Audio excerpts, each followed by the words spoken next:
Governor గారి ప్రసంగం మీద బీఆర్ఎస్ పార్టీ తరఫున మాట్లాడడానికి అవకాశం ఇచ్చినందుకు స్పీకర్ గారికి ధన్యవాదాలు తెలియజేస్తూ, ఒకటి గవర్నర్ ప్రసంగం గతంలో 3 సార్లు ప్రవేశపెట్టింది, ఇది 4వసారి. 3 సార్లు ప్రవేశపెట్టినప్పుడు కూడా కనీసం కాంగ్రెస్ పార్టీ అధికారంలోకి రావడానికి కావాల్సిన మేనిఫెస్టో ఆధారంగా గ్యారంటీలు హామీలు మొత్తం కూడా ఆ మేనిఫెస్టోలో ఈ యొక్క గవర్నర్ ప్రసంగంలో పెట్టేవాళ్ళు. ఈసారి ఆ గవర్నర్ ప్రసంగంలో ఆ గ్యారంటీల విషయమే మర్చిపోయారు అధ్యక్ష. గ్యారంటీలు అంటే మొత్తం మీరు చేసినని చెప్పేసి అనుకొని మర్చిపోయినరా, లేకపోతే కావాలని చెప్పి పెట్టలేదా అని చెప్పేసి మాకు అర్థం కాలేదు అధ్యక్ష. అందులో ముందుగా మాట్లాడుతూ సుపరిపాలన, మొదటిసారి ప్రజావాణి, రెండోసారి ప్రజావాణి, ప్రజా పరిపాలన, మళ్ళీ ఇప్పుడు 99 రోజుల పాలన అని చెప్పి పెట్టాను. ముఖ్యమంత్రి గారు మొట్టమొదటి రోజు ఇక్కడ మాట్లాడుతున్నప్పుడు వారు చెప్పింది ఖచ్చితంగా ప్రజా దర్బారు పెడతాం, ప్రజావాణి పెడతాం, ఆ ప్రజావాణికి ఖచ్చితంగా నేను ముఖ్యమంత్రిగా నేను వెళ్తా అని చెప్పేసి అన్నాడు, ఫ్లోర్లో కానీ లేకపోతే బయట కానీ చెప్పింది. కానీ ఇప్పటివరకు ప్రజావాణిలో క్యాంప్ ఆఫీస్లో పెడతామని చెప్పిండ్రు. వారి క్యాంప్ ఆఫీసు ఉన్నది జూబ్లీ హిల్స్లో. మరి ఇక్కడ ఉన్న క్యాంప్ ఆఫీస్లో ఇంతవరకు ప్రజావాణి పెట్టవల్లే, పెట్టిన ప్రజావాణి కూడా ఎక్కడైతే పెట్టినరో ఇవాళ ఆనాటి ప్రగతి భవన్లో ఇప్పటివరకు కూడా ఒక్కరోజు కూడా ఈ 800 రోజుల్లో ఒక్కరోజు కూడా ముఖ్యమంత్రి గారు ప్రజావాణికి వెళ్ళలే.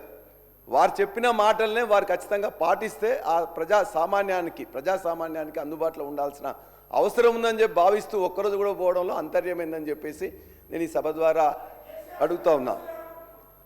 నేను పెట్టిన కాబట్టి ఎందుకే అరుస్తున్నావు? ఎందుకు అరుస్తున్నావు? కంట్రోల్ చేయండి సార్ వారిని. అదేవిధంగా ఇవాళ 99 డేస్ అని చెప్పేసి 99 రోజుల ప్రజాపాలన పెట్టినరు. ఆ ప్రజాపాలనలో అంతకుముందు పెట్టిన 2 సార్లు పెట్టిన లక్షలాది అప్లికేషన్స్ కూడా ఇంతవరకు దిక్కులేదు. ఇవాళ 99 రోజుల ప్రజాపాలన పెట్టిన దాంట్లో నిధులు లేవు, నియమ నిబంధనలు లేవు, నిజాయితీ లేదు. ఇవాళ ₹1 కూడా దాన్ని కేటాయించకుండా 99 రోజుల పాలన పెడితే ఇలా 9 రోజులకే మొత్తం పడకేసింది. కాబట్టి మనం ఏదైనా కార్యక్రమం చేస్తే ఆ కార్యక్రమంలో అక్కడ ఉన్న వాళ్ళందరినీ ఇన్వాల్వ్ చేయడం, దానికి కావాల్సిన నిధులు ఏమన్నా వస్తే దాని మీద జరుగుతుంది తప్ప ఏమి లేకుండా ఊరికనే వాళ్ళు కూర్చోమంటే, నిన్న నా వార్డులో ఒక మీటింగ్ జరిగితే 30-40 మంది లేడీస్ వచ్చిండ్రు అధ్యక్ష జనగాంలో. వాళ్ళందరూ కనీసం వేయడానికి కుర్చీలు కానీ లేకపోతే టెంట్ కానీ లేదు. కలెక్టర్ వచ్చిండు, ఏదైనా ఏమని చెప్తే మున్సిపల్ కమిషనర్ దగ్గర పైసలు లేవు సార్, దీనికోసం ఈ యొక్క ప్రోగ్రాంలో పైసలు కేటాయించబడలేదని చెప్పింది. మరి ఏ విధంగా మనం అనుకున్నది సక్సెస్ అవుతుందని చెప్పి మీరు దయచేసి ఆలోచించాలి. రెండోది, ఈ మహాలక్ష్మి మొత్తం కూడా ఈ యొక్క రెండో దానిలో కూడా మీరు చెప్పారు. అభయహస్తం మేనిఫెస్టోలో చెప్పిన అన్నిట్లలో కూడా మొత్తం 6 గ్యారంటీల్లో మహాలక్ష్మిలో మొదటిది మహిళలకు ప్రతి నెల 2,500 ఇవ్వబల్లే. రెండోది రైతు భరోసాలో కౌలు రైతులకు కూడా 15,000 ఇస్తామన్నారు, ఇవ్వలేదు. వ్యవసాయ కూలీలకు 12,000 ఇస్తామన్నారు, ఇవ్వలేదు. వరి పంట క్వింటాల్కి 500 బోనస్ అని చెప్పిండ్రు. ఈ బోనస్ ఇచ్చిన దానిలో కూడా మిగతా వాళ్ళందరూ మాట్లాడుతూ ఇది ఓన్లీ దొడ్డు ఓట్లకు కాదు సన్న ఓట్లకు ఇస్తామని చెప్పింది. అధ్యక్ష, దొడ్డు ఓట్లకు కాదు, మీరు మేనిఫెస్టో అభయహస్తంలో వరంగల్ డిక్లరేషన్గా, నేను వరంగల్ కాబట్టి అదే రోజు మీటింగ్ కూడా పోయినా, ఆ తర్వాత మీరు ప్రకటించిన దానిలో వరంగల్ డిక్లరేషన్లో చూడండి, ఏ ఓట్లు వరి ధాన్యం 2,183 రూపాయలు ఉండే, సన్నధాన్యం ధర 2,200 రూపాయలు, ₹3. దొడ్డు ధాన్యం 2,183. దొడ్డు ధాన్యానికే 500 రూపాయలు ఇస్తామని చెప్పేసి అభయహస్తంలో మీరు క్లియర్గా 8వ పేజీలో మీరు ఖచ్చితంగా దయచేసి చూడండి. ఇవాళ మీరు ఇచ్చిన ఈ యొక్క ఇచ్చిన రాసిందే మీకు పంపిస్తా, మా మంత్రి గారు అడుగుతున్నారు, పంపిస్తా. అదేవిధంగా మొక్కజొన్న కూడా అధ్యక్ష 400 రూపాయలు బోనస్ ఇస్తామని చెప్పిండ్రు, ఆ బోనస్ ఇవ్వలే. తర్వాత ఇంతకుముందు మాట్లాడిన వాళ్ళందరూ కూడా మాకు పెద్దపల్లి వచ్చిన రమణన్న మాట్లాడి చెప్పిండ్రు, గత యాసంగి సంబంధించిన 1,208 కోట్ల రూపాయలు ఈరోజు ₹1 కూడా రాలేదు అధ్యక్ష. దయచేసి ఉత్తమ్ కుమార్ రెడ్డి గారిని మరోని అడగండి, ₹1 కూడా రాలే. దయచేసి అవి వచ్చే విధంగా ప్రయత్నం చేయమని చెప్పేసి నేను కోరుతున్నా. మూడోది ఏం చెప్పిన అధ్యక్ష, పంట బీమా ఇస్తామని చెప్పాను. ఆ రోజున మీరు ఇవ్వలేదు, ఫెయిల్ అయినరు, ఫసల్ బీమా మీరు ఇంక్లూడ్ కాలేదు అని చెప్పేసి తిట్టకుండా తిట్టాను. ఈరోజు 2.5 సంవత్సరాల తర్వాత కూడా పంట బీమా కానీ ఫసల్ బీమాలో జాయిన్ కాలే, పంట బీమా పెట్టలే. మరి నువ్వు చేయెత్తి చూసినప్పుడు నువ్వు ఎందుకు పెట్టలేదని చెప్పేసి మేము ఖచ్చితంగా అడుగుతున్నాం. అదేవిధంగా రైతులకు ఏదైతే రైతు బీమా బ్రహ్మాండంగా ఉన్నది కాబట్టి ఆ రైతు బీమాలో భూమి లేని రైతులకు ఇందులో వరంగల్ రైతు డిక్లరేషన్లు ఇచ్చింది, రైతు కూలీలు భూమి లేని రైతులకు కూడా రైతు బీమా పథకం ఇస్తా అని చెప్పాను. ఇవ్వలేదు అధ్యక్ష. అది ఇవ్వాలని చెప్పేసి నేను కోరుతా ఉన్నాను. అదేవిధంగా నరేగాది వ్యవసాయ పంటలకు అది చేస్తామని చెప్పిండ్రు, ధరణి పోర్టల్ రద్దు చేసి అది చేస్తామని చెప్పింది. అధ్యక్ష, రోజు ప్రతి సంవత్సరం పంట పండగానే మస్తు రికార్డు మొత్తం కూడా మేము చేసినామని చెప్తున్నారు. మేము అడుగుతున్నాం అధ్యక్ష, 2014లో ఎంత వరి విస్తీర్ణం ఉన్నది, 2023లో గత ప్రభుత్వం దిగిపోయినాడు వరి విస్తీర్ణం ఎంత ఉంది, ఇవాళ ఎంత ఉంది? ప్రతి సంవత్సరం కూడా రికార్డు చేసినాం అంటున్నారు. నేను ఛాలెంజ్ చేసి అడుగుతున్నా, రైతు బంధు సమితి అధ్యక్షునిగా నేనున్నా. ఇవాళ 1 ఎకరం కూడా గతంలో 2014-15లో 131 లక్షల ఎకరాలకు ఆనాడు సాగు విస్తీర్ణం ఉన్నది. 2022-23కి 2,008.67 లక్షలకే వచ్చింది. ఈ 2 సంవత్సరాల్లో కూడా ఆ 208 లక్షలు దాటలేదు అధ్యక్ష. వరి ధాన్యం కాదు, మొత్తం సాగు విస్తీర్ణం దాటలే. ఈ లెక్కలు కూడా నేను కాదు, ఇవాళ మన కమిషన్ వ్యవసాయ డిపార్ట్మెంట్ నుంచి తీసుకున్న రికార్డు మాత్రమే నేను చెప్తున్నా. ఇది నేను అబద్ధం కాదు, ఇది మన యొక్క గవర్నమెంట్ ఇచ్చిన రికార్డు. రెండోది అధ్యక్ష, వరి ధాన్య సేకరణ విషయంలో కూడా వాళ్ళు ఏం చెప్తున్నారంటే మొత్తం కూడా ఇలా బ్రహ్మాండమైన రికార్డ్స్ మస్తు పంట పండించమని చెప్తున్నారు. ఇలా వరి ధాన్య సేకరణ 2014లో 14-15లో 24 లక్షల మెట్రిక్ టన్నులు తీసుకుంటే 2020-21లో 141 లక్షల మెట్రిక్ టన్నులు ప్రొక్యూర్ చేసినాం. 2022-23లో 131 లక్షల 0.86. ఇవాళ ఈ 2 సంవత్సరంలో ఇంతకంటే రికార్డు మీరు చేసినని చెప్పేసి అంటే నేను ముక్కు నెలకు రాస్తా. రికార్డు మొత్తం కూడా మేమే రికార్డ్ చేసినామని చెప్పేసి మాట్లాడుతున్నారు. అంతేకాదు అధ్యక్ష, వారు ఇంకా మాట్లాడుతున్నప్పుడు చెప్పేది ఏంటంటే అధ్యక్ష, ఉత్పాదకత, వరి ధాన్యం ఉత్పత్తి అధ్యక్ష 2014లో ఉన్నప్పుడు మన రాష్ట్ర స్థానం 14వ స్థానం, మనది 14వ స్థానం అధ్యక్ష. ఆ తర్వాత ఉత్పాదకత కూడా అంటే ఎకరానికి ఎన్ని క్వింటాలు వండే దానిలో కూడా మన స్థానం 15వ స్థానం. 2022-23 వరకే ఉత్పత్తిలో భారతదేశంలో పంజాబ్ని, హర్యానాని, వెస్ట్ బెంగాల్ని, ఉత్తరప్రదేశ్ని తలదాటి నెంబర్ 1గా వచ్చినాం. ఇవాళ కొత్తగా ఒక్క గింజ కూడా ఎక్కువగా పండించలేదు అధ్యక్ష. ఇది కూడా నేను మన యొక్క కమిషన్ మన యొక్క వ్యవసాయ కమిషన్ కావచ్చు, లేకపోతే మన దగ్గర నుంచి తీసుకున్న రికార్డ్సే అధ్యక్ష. అంతేకాదు ఉత్పాదకతలో కూడా మనం 15వ స్థానంలో ఉంటే 2023 వరకే మన స్థానం పంజాబ్ తర్వాత 2వ స్థానం ఉన్నది. ఇవాళ కూడా 2వ స్థానంలో ఉన్నాం. అంతే తప్ప మనం ముందుకు రాలే. ప్రతిసారి కూడా మేము మొత్తం కూడా 1వ రికార్డు వచ్చింది, కాళేశ్వరం నీళ్ళు రాకుండా వచ్చిందని చెప్పడం, వరి ఉత్పత్తి ఎక్కువైంది, వరి విస్తీర్ణం ఎక్కువైంది, లేకపోతే మొత్తం కూడా పంట ఎక్కువైందని చెప్పడం అనేది ఇది బూటకం, అబద్ధం, అవాస్తవం, అర్ధసత్యం. దయచేసి ఇది గమనించాలని చెప్పి కోరుతున్నాం. అదేవిధంగా రుణమాఫీ గురించి చెప్పారు అధ్యక్ష. రుణమాఫీ ఎంత ఇవ్వాలని చెప్పింది అధ్యక్ష? 45,000 కోట్లు ఉందని చెప్పిండ్రు. 40 లక్షల మందికి ఎంత ఇచ్చినాం మనం?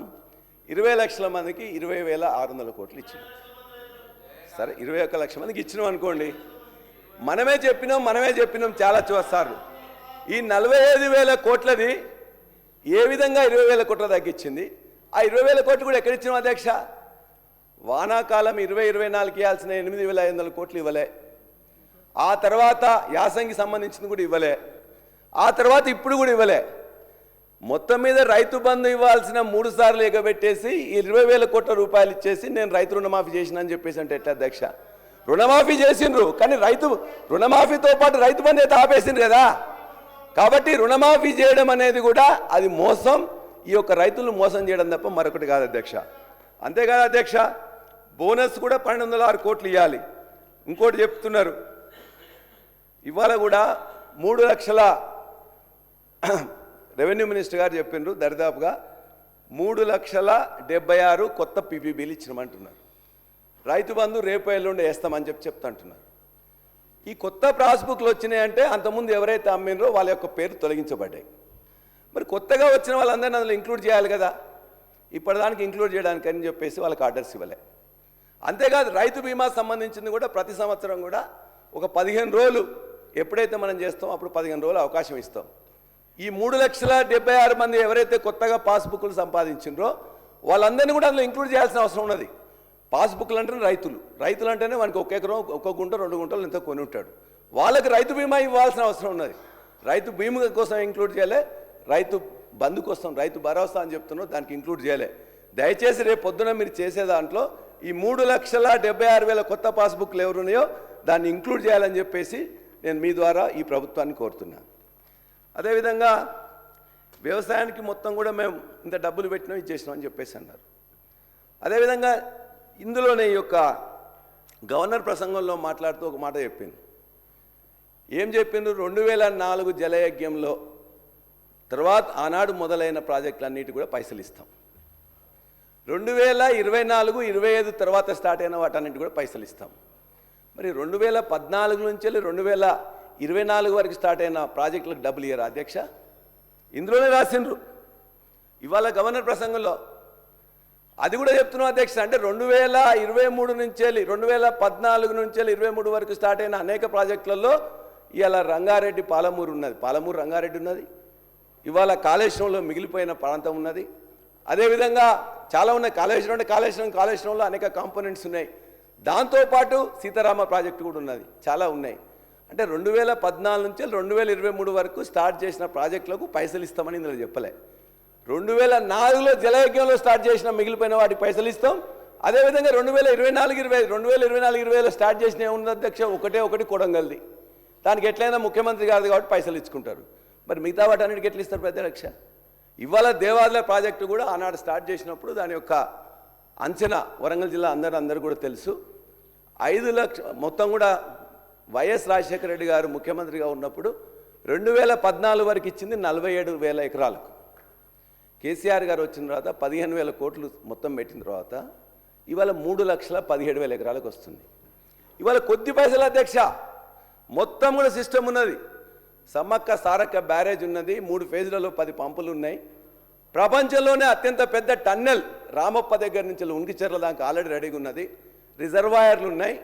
ఇవాళ ఒక 3,000 కోట్లు ఇస్తే 5,47,000 ఎకరాలకు నీళ్ళు వస్తాయి. ముఖ్యమంత్రి గారు మొన్న వచ్చినప్పుడు కూడా క్లియర్గా చెప్పినాం. అనేక ప్రాజెక్టులో కూడా ఇలా డబ్బులు వస్తాయి. కాబట్టి నేను ఇవాళ రేపు పెట్టే బడ్జెట్లో కూడా ఈ గవర్నర్ ప్రసంగంలో మీరు చెప్పింది సరైనదిగా లేదు. ఓన్లీ జలయజ్ఞంలో వాటికి మాత్రం పైసలు ఇస్తాం, తర్వాత రేవంత్ రెడ్డి గారు స్టార్ట్ చేసిన వాటికి పైసలు ఇస్తాం అనేది అన్యాయం, అక్రమం. కాబట్టి ఖచ్చితంగా ఎక్కడున్నా కూడా ఈ భూమి అంతా కూడా తెలంగాణ బిడ్డలదే. అందరు కూడా ఎవరు ఎప్పుడు స్టార్ట్ చేసినా ఏ పేరున్నా అన్ని ప్రాజెక్టులకు కూడా పైసలు ఇవ్వాలని చెప్పేసి మీ ద్వారా కోరుతున్నా. అదేవిధంగా కన్క్లూడ్ చేయండి. అయ్యో సార్, నేను మాట్లాడేది వేరేది ఏమన్నా మాట్లాడినా సార్? ఇంకోటి సార్, దయచేసి ఒక 10 నిమిషాలు ఏంటి సార్ ప్లీజ్. కృష్ణా గోదావరిలో ఒక్క నిమిషం సార్, నేను వేరే విధంగా తిట్టుకుంటే ఏమన్నా మాట్లాడినా సార్? లేదు సార్ ప్లీజ్ సార్, రెండు సార్, ఒకటి సార్, ఒక్క గోదావరిలో ఒక్క 10 నిమిషాలు ప్లీజ్ సార్ ప్లీజ్. నా ఒక్క మాట వినండి. గౌరవ్ కేటీఆర్ గారు మాట్లాడేటప్పుడు నేను ఒక్కనే మాట్లాడతా, నాకు టైం కావాలంటే వారికి ఇచ్చినాం. మళ్ళీ నేను ఒక్కనే మాట్లాడతా అంటే ఇచ్చినాము. మళ్ళీ వారి రిక్వెస్ట్ మీద 15 నిమిషాలు మాట్లాడితే వారికి కూడా ఇచ్చినాము. 15 మినిట్స్ అయిపోయింది. ఒక 10 మినిట్స్లోనే కంక్లూడ్ చేస్తారు. ఒకటి, ఇవాళ దేవాలయాలకు డబ్బులు ఇవ్వాలని, అదేవిధంగా ఇందులో ఇంకో మాట పెట్టిండ్రు. గోదావరిలో కృష్ణా గోదావరి సంబంధించిన ఏమైనా ఇష్యూస్ ఉన్నట్లయితే నేను ఫోరంలలో చర్చిస్తామని చెప్పేసి గవర్నర్ ప్రసంగంలో పెట్టింది. అది ఎట్లా సబబు అధ్యక్ష? గోదావరిలో ఇష్యూనే లేదు. గోదావరిలో ఇష్యూ లేకుండా మనం ఫోరంలలో పెట్టి చేస్తామని చెప్పేసి అది ఖండనీయం. అదేవిధంగా ఆ గోదావరి గురించి ఇవాళ తెలంగాణ వాళ్ళు కాదు, ఆంధ్ర వాళ్ళు పెట్టుకున్నారు అధ్యక్ష. ఆంధ్ర వాళ్ళ యొక్క గవర్నర్ ప్రసంగంలో నల్లమల సాగర్కి పోలవరం నుంచి వెళ్ళి నీళ్ళు తీసుకుపోతా అని చెప్పి పెట్టింది. దాన్ని మనం ఖండించకపోగా, మన గవర్నర్ ప్రసంగంలో పెట్టకపోగా మనం గోదావరిలో మనం వెసులుబాటు కల్పిస్తున్నామంటే మనం ఇలా ఏం చేస్తున్నాం అనేది ఒకసారి దయచేసి ఆలోచించాలని చెప్పుకోవడం. అదే కాదు అధ్యక్ష, ఇది చాలా మొత్తం రాష్ట్రానికి నష్టం జరుగుతుంది.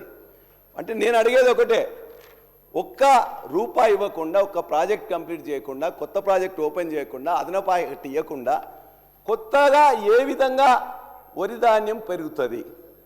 దయచేసి మీరు ఆలోచించండి. 1 ఎకరం అన్న ఆయకట్టు కొత్తగా ఈ యొక్క 2.5 సంవత్సరంలో వచ్చిందా? రాకుండా ఎట్లా కూడా ఈ ధాన్యం పెరిగింది, ఆ ధాన్యం పెరిగింది, అది పెరగడం అనేది అది సరైనది కాదు. భూభారతిలో జనగామలో ఒక ఇన్సిడెంట్ అధ్యక్ష, మొత్తం రైతులందరూ వచ్చి కూడా డబ్బులు కట్టింది. 1,00,000 రూపాయలు కడితే అక్కడ మొత్తం కుమ్మక్కైపోయి రెవెన్యూ వ్యవస్థ మిగతా వాళ్ళందరూ కుమ్మక్కైపోయి 1,00,000 రూపాయలు కడితే 1,000 రూపాయలు మాత్రమే అక్కడ మొత్తం చూపిస్తుంది. రిజిస్ట్రేషన్ చేసిండ్రు, మ్యూటేషన్ చేసిండ్రు, పాస్బుక్ ఇచ్చేసిండ్రు. ఇవాళ ఐడెంటిఫై సరికి ఏమన్నారు, నువ్వు 1,00,000 రూపాయలు కట్టేది 1,000 రూపాయలు కట్టినావు కాబట్టి నువ్వు డబ్బులు కట్టవని చెప్పి ఆ రైతులందరికీ నోటీసులు ఇచ్చిండ్రు. రెవెన్యూ డిపార్ట్మెంట్ ఏం చేసిండ్రు, మంత్రి గారు ఇమ్మీడియట్గా ఇక్కడ జరుగుతుంది కదా అని చెప్పేసి వాళ్ళందరినీ కూడా అరెస్ట్ చేసిండ్రు. ఎవరిని అరెస్ట్ చేసిండ్రు, ఒక ప్రైవేట్లో ఉండే కొంతమంది మీ సేవ వాళ్ళని అరెస్ట్ చేసిండ్రు.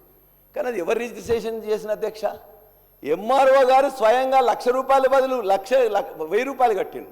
90,000 ఉంటే 900 రూపాయలు కట్టిండు. 80,000 ఉంటే 800 రూపాయలు కట్టిండు.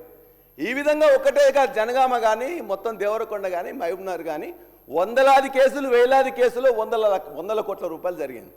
కానీ ఇవాళ మూసేసింది అధ్యక్ష. ఇది పెద్ద స్కామ్. ఇవాళ రావాల్సింది మొత్తం రాలేదు, మంత్రి గారికి కూడా తెలుసు. దాని మీద ఖచ్చితంగా సిట్టు వేయాలి, దాన్ని మొత్తం కూడా బయటికి తీయాలి. ఇలా ఈ భూభారతి అనేది వారు చెప్పిన బ్రహ్మాండంగా జరుగుతుందని. భూభారతి ఒక పేరు మాత్రం మారింది అధ్యక్ష, ధరణి అని. ఇంతకుముందే చెప్పాను 11 లక్షల అప్లికేషన్స్ ఉన్నాయి సాదా బైనా మీద. ఒక్క అప్లికేషన్ కూడా చేయలే అధ్యక్ష. అదేవిధంగా నిన్న ఇంకోటి చేసింది, ఇలా గిఫ్ట్ డీడ్ ఉంటే కూడా తీసేసిండ్రు. మరి భూభారతిని ధరణిని సముద్రంలో వారేసినని చెప్పేసి ముఖ్యమంత్రి గారు కానీ రెవెన్యూ మంత్రి చెప్తారు. మరి ఏమైంది అధ్యక్ష, పెద్ద కుంభకోణం, ఉట్టి పేరు మార్పు, ఎన్ఐఎస్కి ఇచ్చిండ్రు, సాదా బైనామాలు చేయరు. కొత్తగా ఏం చేసిండ్రు, ఏం సాధించిండ్రు చెప్పండి ఏదైనా ఒకటి ఉన్నట్లయితే. అదేవిధంగా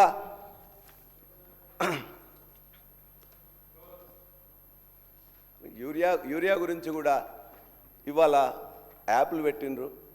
ఇవాళ చాలా ఇబ్బంది జరుగుతున్నది. వచ్చిన 5-10 నిమిషాల్లోనే అయిపోతున్నది.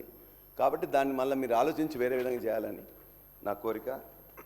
అదేవిధంగా హౌసింగ్ మినిస్టర్ గారు వారు చెప్పారు, ఇందులోనే మీరు రాసిండ్రు 20 లక్షల ఇల్లు కట్టిన తర్వాతనే చేస్తామని. 2.5 సంవత్సరాలు అయిపోయింది. గవర్నర్ ప్రసంగంలో మీరు ఏం పెట్టిండ్రు, 4.5 లక్షలు ఇప్పటిదాకా ఇస్తున్నానికి ప్లాన్ చేసినాం. ఎంత ఇచ్చిండ్రు, 3,24,000 శాంక్షన్ చేసిండ్రు. ఎన్ని స్టార్ట్ అయినాయి, 2,67,000 స్టార్ట్ అయినాయి. ఎంత అలొకేట్ చేసిండ్రు, 22,500. ఎంత ఇచ్చిండ్రు, 5,000. 20 లక్షలు ఎక్కడైతే అధ్యక్ష, 2.5 సంవత్సరాల్లో మీరు ఇచ్చిన దాంట్లో ఇవాటికి కూడా మీరు అనుకున్న దానిలో టార్గెట్లో కూడా 10% కూడా కాలే.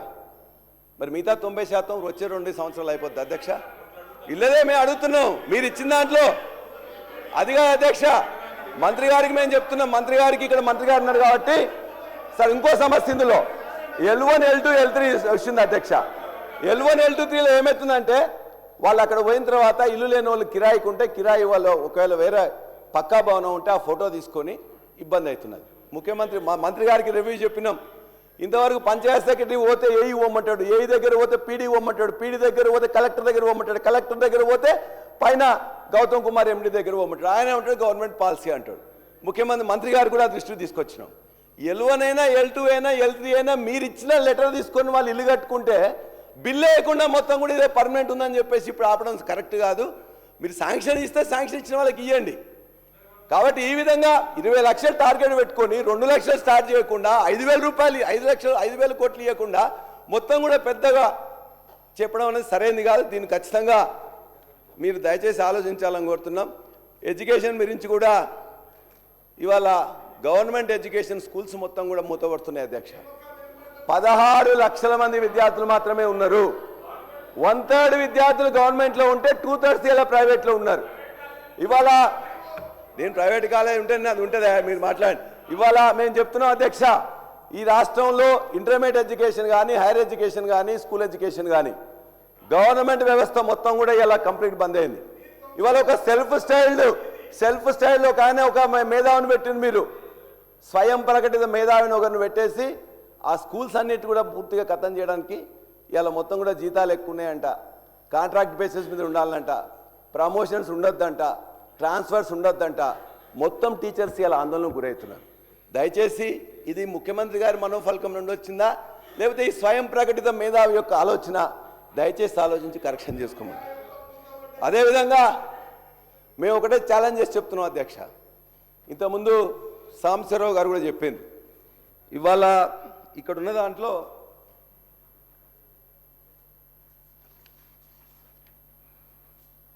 74% యూనివర్సిటీలో వేకెన్సీస్ అధ్యక్ష. వారు డీటెయిల్స్గా చెప్పిండ్రు. ఉస్మానియా తీసుకుంటే ఉస్మానియా నుంచి మొత్తం కూడా 11 యూనివర్సిటీస్లో ముఖ్యమంత్రి గారు చెప్పింది నేను 500 కోట్లు ఇస్తాను, మళ్ళీ తర్వాత 1000 కోట్లు ఇస్తామని చెప్పింది. నేను అడుగుతున్నా, ఇంతవరకు ఈ యూనివర్సిటీల్లో 2.5 సంవత్సరాల్లో ఏదన్నా యూనివర్సిటీలో ఒక్క పోస్టు ఫిలప్ చేసిండ్రా? ఏదన్నా ఒక్క ఇటుకన్నా పెట్టినరా? ఎందుకు మాటలు చెప్పడం ఎందుకు సార్? ఇవాళ ఎక్కడ వీసీలు ఎవరు లేరు. వీసీలు ఎందుకు? వీసీలు ఒక్కరు కాదు కదా. దయచేసి ఇవాళ ఒక్కరిని కూడా ఇగో యూనివర్సిటీల గురించి మొత్తం అన్ని యూనివర్సిటీలో 11 యూనివర్సిటీల్లో ఇవాళ ఉన్న పోస్టు 2846లో 2059 వేకెన్సీస్, 27% ఫిల్ అయితే 73% ఇవాళ వేకెన్సీస్ ఉన్నాయి. మరి ఎక్కడ గవర్నమెంట్ విద్యను మీరంతా చేస్తామని చెప్తారు? మేమంటే ప్రైవేటే. ఇవాళ జూనియర్ కాలేజీలు, డిగ్రీ కాలేజీలు ఇవాళ మొత్తం కూడా డబ్బులు లేకుండా ఫార్మసీ కాలేజ్ కానీ, ఇంజనీరింగ్ కాలేజ్ కానీ వచ్చే 2 సంవత్సరంలో మొత్తం కూడా ఇవాళ ఆల్రెడీ ప్రభుత్వంలో ఏదైతే స్కూల్ ఎడ్యుకేషన్ ఉందో మొత్తం కూడా ఖతమైపోయింది. ఇవాళ గురుకులాలు మొత్తం కూడా ఖతమైపోతున్నాయి. అదేవిధంగా యూనివర్సిటీస్ మొత్తం కూడా భ్రష్టు పట్టినాయి. ఇవాళ ఉండే మిగతా ప్రైవేట్లో ఉండే వాళ్ళందరూ కూడా ఒక శ్రీ చైతన్య నారాయణ మాత్రమే బతుకుతారు. మిగతా ఇవాళ తెలంగాణలో పెట్టిన, తెలంగాణ బిడ్డలు పెట్టిన అన్ని జూనియర్ కాలేజీలు, డిగ్రీ కాలేజీలు, ఫార్మసీ కాలేజీలు, ఇంజనీరింగ్ కాలేజీలు మొత్తం కూడా 2 సంవత్సరంలో క్లోజ్ అయిపోతున్నాయి. అనేక మంది తెలంగాణ బిడ్డలు చదువుకున్న వాళ్ళు ఎంటర్ప్రెన్యూర్స్ ఉండి వ్యాపారం కోసము బతకడానికో పెట్టినవి కూడా వాళ్ళు ఇలా ఆత్మహత్యకు శరణ్యం అవుతున్నారు. దయచేసి ఫీ రియంబర్స్మెంట్ మీరు ఇవ్వదలుచుకోకపోతే నేను ఇవ్వను అని చెప్పండి. ఇవ్వకండి, ఇవ్వకుండా చేయాలని చెప్పేసి నేను కోరుతున్నా. అదేవిధంగా ఉన్న వాళ్ళకి ఇచ్చి ఇప్పటి నుండి బంద్ చేయండి. అదేవిధంగా ఉద్యోగాల గురించి చెప్పారు అధ్యక్ష. ఉద్యోగాల గురించి ఏం చెప్పింది అధ్యక్ష? 67,000 ఉద్యోగాలు ఇచ్చినామని చెప్పాను. అందులో ఒక 10,000 ఉద్యోగాలు ఇచ్చిండ్రు. మిగతాయి కూడా ఇంతకుముందే నోటిఫికేషన్ ఇచ్చిండ్రు. ఇంతకుముందే ఎగ్జామ్స్ అయినాయి, ఇంతకుముందే సర్టిఫికేట్ తయారైనాయి, ఇవాళ ఇచ్చిండ్రు, పర్వాలేదు. కానీ మనం ఏం చెప్పినాం అధ్యక్ష? మొదటి సంవత్సరంలోనే 2 లక్షల ఉద్యోగాలు ఇస్తాం. రెండో సంవత్సరం నుంచి ఏం చేస్తాం? జూన్లో నోటిఫికేషన్ ఇస్తాం, సెప్టెంబర్ 17 వరకు మొత్తం ఫిలప్ చేస్తామని. గత ప్రభుత్వంలో పోలీస్ నోటిఫికేషన్ ఇస్తే 2016లో ఇచ్చినాం, 2018లో ఇచ్చినాం, 2020లో కరోనా, 2022లో ఇచ్చాను. 46,500 మంది పోలీసులను తీసుకున్నారు. ఇవాళ 15 లక్షల మంది అభ్యర్థులు ఎస్ఐ కోసం, కానిస్టేబుల్ కోసం, పోలీసు ఇతరుల కోసం ఇలా అశోక్ నగర్ కానీ ఇంకో దగ్గర కానీ మొత్తం వెయిట్ చేస్తున్నారు అధ్యక్ష. ఇది వాస్తవం. అదేవిధంగా మెగా డిఎస్సీ వేస్తామని చెప్పారు. మెగా డిఎస్సీ ఎంత ఇస్తుంది అధ్యక్ష? అంతకుముందు 6,000 ఉంటే మళ్ళీ ఒక 6,000 కలిపి 11,500కి ఇచ్చారు. 50,000 వస్తాయని చెప్పి ఎదురు చూస్తారు. 6 లక్షల మంది బీఈడీ అభ్యర్థులు ఎదురు చూస్తున్నారు. వాళ్ళ కోసం ఇలా నోటిఫికేషన్ ఇవ్వకుండా, నోటిఫికేషన్ ఇవ్వకపోతే ఇలా మొత్తం కూడా నష్టం జరుగుతుంది అధ్యక్ష. అదేవిధంగా చివరిగా నేను ఒకటే చెప్పదలుచుకున్నాను. నిన్న ఎడ్యుకేషన్ అట్లా ఉన్నది. ఎడ్యుకేషన్ మొత్తం కూడా ఇవాళ ముఖ్యమంత్రి గారు ఖచ్చితంగా రివ్యూ చేయాలి. స్కూల్ వ్యవస్థ పాటు, ఇంటర్మీడియట్ వ్యవస్థతో పాటు, డిగ్రీ వ్యవస్థ ప్రైవేట్ పాటు, యూనివర్సిటీ వ్యవస్థ, అన్ని వ్యవస్థలు కూడా దయచేసి సరైన పర్సన్స్తో రివ్యూ చేసి డెసిషన్ తీసుకోండి. లేకపోతే తెలంగాణ సమాజం, తెలంగాణ విద్యార్థులు, తెలంగాణ తల్లిదండ్రులు క్షమించరు. ఎవరు తప్పు చేసినా క్షమించరు. ఇవాళ ఈ ప్రభుత్వం వాళ్ళందరికీ మద్దతు ఇవ్వట్లేదు కాబట్టి ఇవాళ మేము అడిగేది, మరలా మీరు ఒకవేళ కొత్తగా ఓదలుచుకుంటే ఈ పాత పద్ధతిలో వచ్చిన వాళ్ళందరికీ ఆ ఫీ రీయింబర్స్మెంట్ అంతవరకు ఇచ్చి కొత్తది ఇవ్వకున్నా పర్వాలేదు, కానీ దాన్ని రక్షించమని చెప్పి ప్రభుత్వ వ్యవస్థ, విద్యా వ్యవస్థను రక్షించమని మిమ్మల్ని చేతులు జోడించి కోరుకుంటున్నా. చివరిగా ఒకటే మాట అధ్యక్ష, ఇవాళ నిన్న ఎంత పక్షపాతం అంటే అధ్యక్ష, స్వయంగా మీరేమన్నారు? అంబేద్కర్ గారి ఒకటి అయిపోయిందన్న లాస్ట్ మాట. అంబేద్కర్ గారి పారదర్శకంగా ఉండాలని చెప్పారు అధ్యక్ష. కక్షలు కార్పణ్యాలు ఉండకూడదని చెప్పారు. నేను కొట్లాడబెట్టుకుంటాను కూడా కాదు అధ్యక్ష. నేను ఇలా జనగామలో ఎలక్షన్కి పోతే నా మీద కిడ్నాప్ కేసు పెట్టి నన్ను ఓటేనియకుండా మొత్తం మీద కూడా చేసిండ్రు అధ్యక్ష. ఏది ప్రజాస్వామ్యం? ఏం ప్రజాస్వామ్యం అధ్యక్ష? నిజంగా కొట్లాడబోయి అది పోయేది కూడా కాదు అధ్యక్ష. ఊరికే నన్ను ఓటేయడానికి పోతే 10:30కు కిడ్నాప్ కేసు పెట్టి 11ంటికి నన్ను లోపల పోకుండా చేసిండ్రు. దాన్ని పోస్ట్పోన్ చేసి ఏమంటారు అక్కడ, నీ మీద ఎఫ్ఐఆర్ నమోదైంది కాబట్టి ఆ ఎఫ్ఐఆర్ మొత్తం కూడా డిసైడ్ అయ్యేంత వరకు కూడా ఈ ఓటింగే వద్దని చెప్పేసి అక్కడ వాదన. దాని ప్రకారం పోస్ట్పోన్ చేసి, అంటే నా మీద ఎమ్మెల్యేగా రిస్క్ రావాలి అధ్యక్ష. ఒక ఫాల్స్ కేసు పెట్టి నా మీద నన్ను ఇలా కిడ్నాప్ కేసు పెడితే మీరు రక్షణ రాకపోతే మేము ఎట్లా బతకాలి అధ్యక్ష? కాబట్టి దయచేసి ఇలా ఈ ప్రజాస్వామ్యం అనేది ఇది కాదు అని చెప్పేసి లాస్ట్కి ఈ మధ్యకాలంలో గద్దరు అని చెప్పేసి గద్దరు అవార్డ్స్ అని ఇచ్చింది అధ్యక్ష. మా అన్న సీనాన్ననో ఎవరో మొత్తం ఆది శ్రీనివాస్ గారు చాలా గొప్పగా చెప్పింది. ఆ సినిమా మన యొక్క సామాజిక వృత్తి కేంద్రంగా జరిగింది. ఆ సినిమా హీరో మా ఊరి పిల్లగాడు. ఆ సినిమా పాట రాసింది కూడా మన వాళ్ళే. అందులో ఏమేమి ఇచ్చిందంటే ఆ సినిమాకు గద్దర్ గారి పేరు మీద ఉంది కదా అని చెప్పేసి చాలా బ్రహ్మాండంగా జరుగుతుంది అని చెప్పేసి మేము అనుకున్నాం అధ్యక్ష.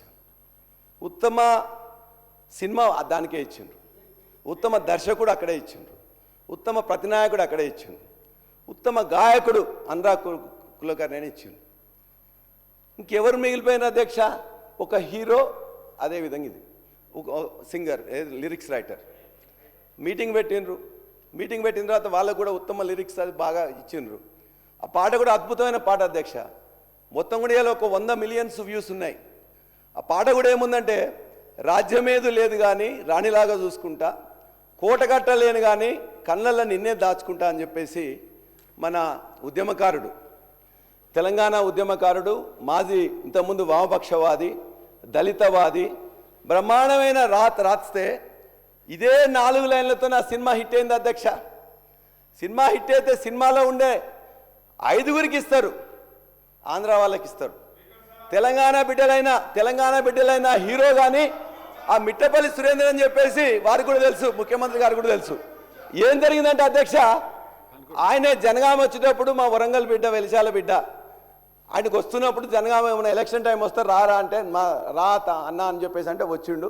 ఆడ మాట్లాడిపోయినందుకు గద్దరు ఏదైతే కమిటీ ఉందో ఆ కమిటీలో జరిగిన నిర్ణయాలు వెనక్కి తీసుకుని ఆయనకు ఈయన మొత్తం మీద పలరాశ్వడితో ఉంటాడని చెప్పేసి ఆయనకు ఇవ్వలేదు అధ్యక్ష. ఎంత అంటే ఏంటంటే ఆ గద్దరు యొక్క అవార్డ్స్ అనేది గద్దర్ అవార్డ్స్ లాగా మారిపోయినాయి. అది గద్దర్ అవార్డ్స్ కాదు, గద్దర్ అవార్డ్స్ లాగా మారిపోయినాయి. నేను లాస్ట్గా మీరు అవకాశం ఇచ్చిండ్రు, ముఖ్యమంత్రి గారు వచ్చింది కాబట్టి ఒక్కసారి ముఖ్యమంత్రి గారి ముందుగా నేను ఒక్కటే మాట, మిగతా అంతా కూడా చెప్పను. విద్యలో ఇవాళ జరుగుతున్న నష్టంలో ఒకటి వారు విన్నారు అనుకుంటాను. ఒకటి ప్రాథమిక విద్య కానీ లేకపోతే స్కూల్ ఎడ్యుకేషన్లో మనం చాలా నష్టం జరుగుతున్నది. మీరు ఎవరైతే మేధావులు అనుకున్నారో వాళ్ళు కాకుండా నిజంగా దాని మీద పనిచేస్తున్న మిగతా వాళ్ళతో వర్క్ చేసి ఆ వ్యవస్థను బాగు చేయాలని చెప్పి కోరుకుంటున్నాం. అదేవిధంగా యూనివర్సిటీలో ఒక్క రిక్రూట్మెంట్ కూడా జరగలేదు. ఈ 2.5 సంవత్సరంలో ఒక్క ఇటుక కూడా పెట్టలే. మీరు ఇంతకుముందు 500 కోట్లు ఇచ్చిండ్రు, ఇప్పుడు 1000 కోట్లు ఇచ్చిండ్రు. అది ఖచ్చితంగా అయ్యేటట్టు ఆ యూనివర్సిటీలో నేను చదువుకున్నా, ఆ యూనివర్సిటీని నన్ను తయారు చేసింది. ఉస్మానియా యూనివర్సిటీలో ఎంఎస్సీ చదువుకొని పిహెచ్డీ చదువుకున్నా. ఆ యూనివర్సిటీ కలగాలం పేరుతో ఉండాలని చెప్పి కోరుకునే వాడిని. కాబట్టి దాన్ని ఖచ్చితంగా ఈ మొత్తం యూనివర్సిటీలో 75% ఖాళీలు ఉన్నాయి. కాబట్టి మేము చేయలేకపోతే కాబట్టి ఇట్టున్నాం కదా, మీరు చేసింది కాబట్టి మీరు చేయమని అడుగుతున్నాం కదా. ఇవాళ మొత్తం కూడా మీరు ఇంతకుముందు కూడా కామన్ రిక్రూట్మెంట్ బోర్డు ఉంటే దాన్ని ఆపడం జరిగింది. కాబట్టి యూనివర్సిటీస్ బాగుపడాలంటే ఫ్యాకల్టీ రిక్రూట్మెంట్ ఇంపార్టెంట్. మీరు పైసలు ఇవ్వడమే కాదు, ఫ్యాకల్టీ రిక్రూట్ చేయాలి.